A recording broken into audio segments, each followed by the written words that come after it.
Çdo ditë në Shqipëri vdesin rreth 58 persona. Më shumë se 30 prej tyre vdesin nga probleme me zemrën ose qarkullimin e gjakut.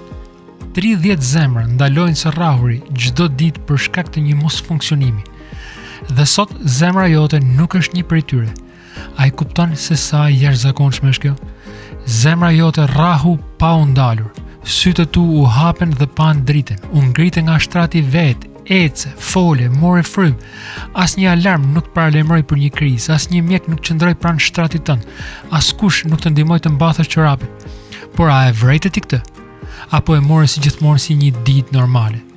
A e di që ka njerëz që luten për një ditë të tillë, që shpresojnë të zgjohen për një ditë më shumë, por nuk zgjohen dot, që jetojnë me aparate, medikamente, diagnoza. Ndaj sot ndalo. Vetëm një moment, mos u anko për ditën, mos u habit pas gjërave që nuk të shkuan mirë. Thuaj me gjithë zemër faleminderit Zot. Zemra jote rre ende, dhe kjo është më shumë se mjaftueshëm për të qenë mirënjohës.